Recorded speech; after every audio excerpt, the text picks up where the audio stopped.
అందరికీ షలోం. ప్రార్థన. మహిమగల తండ్రి, దయామేడ, కరుణామేడ, అత్యదైగోడ, అద్వితీయుడ, నిన్న నేడు నిరంతర ఏకరీతిగా తండ్రి, మీ ఘనమైన నామమునకు స్తుతులు స్తోత్రాలు చెల్లించుకుంటున్నాం. దేవుడైన ప్రభువే వారి మీద ప్రకాశించును, వారు యుగయుగములు రాజ్యము చేయుదురని వాగ్దానం చేసిన అదన మీకు స్తోత్రం. నేను నిన్ను నిత్యము నడిపించుదును, క్షామ కాలమున నేను నిన్ను తృప్తిపరచి నీ ఎముకలను బలపరచుదును అని వాగ్దానం చేసిన ఎలోహిం మీకు స్తోత్రం. నీవు నీరు కట్టిన తోటవలెను, ఎప్పుడునూ ఉబుకుచుండు నీటి ఊటవలె ఉండెదవు అని వాగ్దానం చేసిన హషే మీకు స్తోత్రం. నీవు యావే యందు ఆనందించదవు, దేశం యొక్క ఉన్నత స్థలముల మీద నేను నిన్ను ఎక్కించదనని వాగ్దానం చేసిన అదోనాయ మీకు స్తోత్రం. సియోనులో దుఃఖించు వారికి ఉల్లాస వస్త్రములు ధరింపచేయుటకు, బూడిదకు ప్రతిగా పూదండను, దుఃఖమునకు ప్రతిగా ఆనంద తైలమును ఇచ్చేదనని వాగ్దానం చేసిన అదోనాయ మీకు స్తోత్రం. ఇట్టి వాగ్దానములు మేము స్వతంత్రించుకునేలాగున మన మనోనేత్రములు వెలిగించుచున్నందరికీ మీకు వేలాది స్తుతులు స్తోత్రాలు చెల్లించుకుంటూ ఈ మా మనవలను మా రక్షకుడు విమోచకుడు యెషూవా మెస్సీయ నామమున అడిగి పొందుకుంటున్నాం తండ్రి. ఆమేన్.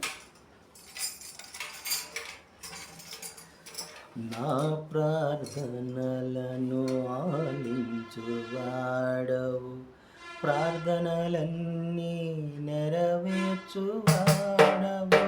నా ప్రార్థనలను ఆలించువాడవు, ప్రార్థనలన్నీ నెరవేర్చువాడవు. మాట తప్పని దేవుడ నీవు, మాట తప్పని యావే నీవు. మదిలో వ్యధను తొలగించిన, మదిలో వ్యధను తొలగించిన నీకే నా స్తోత్రము, స్తోత్ర సింహాసనం. నీకే నా స్తోత్రము, స్తోత్ర సింహాసనం. యెషూవా నా ఘన దైవమా, నా అభిషేక తైలమా, ఆనంద సంగీతమా. నీకే నా స్తోత్రము, స్తోత్ర సింహాసనం. నీకే నా స్తోత్రము, స్తోత్ర సింహాసనం. యెషూవా నా ఘన దైవమా. రెండవ దినవృత్తాంతాల గ్రంథము 35వ అధ్యాయం మనం ధ్యానించుకుంటూ ఉన్నాం. ఈ అధ్యాయంలో లేవీయులు బలి పశువులను వధించి యాజకులకు రక్తమును ఇవ్వగా, యాజకులు ఆ యొక్క సేవా పాత్ర మీద, ఉపకరణముల మీద ఆ రక్తమును ప్రోక్షించినట్లుగా ఈ అధ్యాయం మనం గమనించగలం. పస్కా పశు మాంసమును నిప్పుల మీద మాత్రమే కాల్చి పూజించినట్లుగా చూస్తూ ఉన్నాం. ఇతరమైన స్వేచ్ఛార్పణలు, ప్రతిష్టార్పణలు కుండలలోను, బొరుసలలోను, పెనముల మీదను ఉడికించి వారికి తినడానికి వడ్డించినట్లుగా చూస్తూ ఉన్నాం. దహన బలి కురువును అహరోను సంతతి వారికి, లేవీయులకును, యాజకులకును మరి ఇచ్చినట్టుగా చూస్తూ ఉన్నాం, వడ్డించినట్టుగా చూస్తూ ఉన్నాం.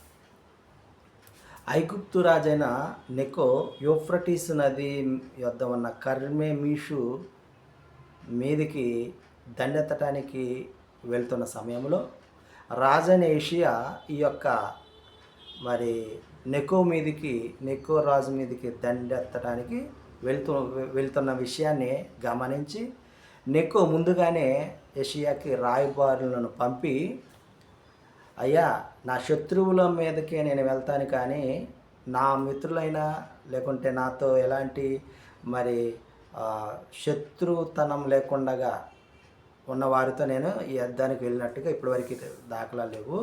మరి మీరు ఎందుకని నా మీదకు వస్తూ ఉన్నారు అని హెచ్చరించిన మాటను కూడా యోషియా వినకుండా మారువేషములో ఈ యొక్క నెకో మీదకి వెళ్ళగా, బాణము వేసేవారు, విల్లును సంధించేవారు చూడకనే ఈ యొక్క యోషియాకు బాణమును వేయగా, విల్లును మరి బాణము తగిలి గాయపడినట్టు ఈ అధ్యాయంలో మనం యెషయా గాయపడినట్లు ఈ అధ్యాయంలో గమనించి, ఆ గాయపడినటువంటి యెషయాను వేరే రథం మీదకి తీసుకొని వెళ్ళి యెరూషలేముకి తీసుకొని వెళ్ళగా యెషయా చనిపోయినట్టుగా చూస్తూ ఉన్నాం. ప్రియమైన సహోదరి సహోదరులారా, ఇక్కడ నెకో రాయబారులను పంపి నేను నీతో యుద్ధము తలుచుకోలేదు, ఎందుకంటే యావే యొక్క భయము నాకు కూడా ఉన్నది అని తెలియజేసినప్పటికీ ఈ యొక్క సమాధానమైన సువార్త వర్తమానమును యెషయా వినకుండా నెకో మీదకి వెళ్ళటం వల్ల యెషయా చనిపోయినట్లుగా మనం ఇది చూస్తున్నాం. ఇలాంటి సందర్భాలు మన జీవితంలో కూడా కొన్ని అనేకమైనవి జరిగి ఉండవచ్చు.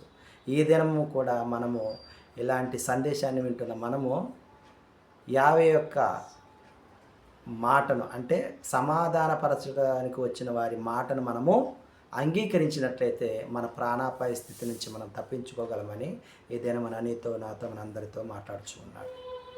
ఆమేన్.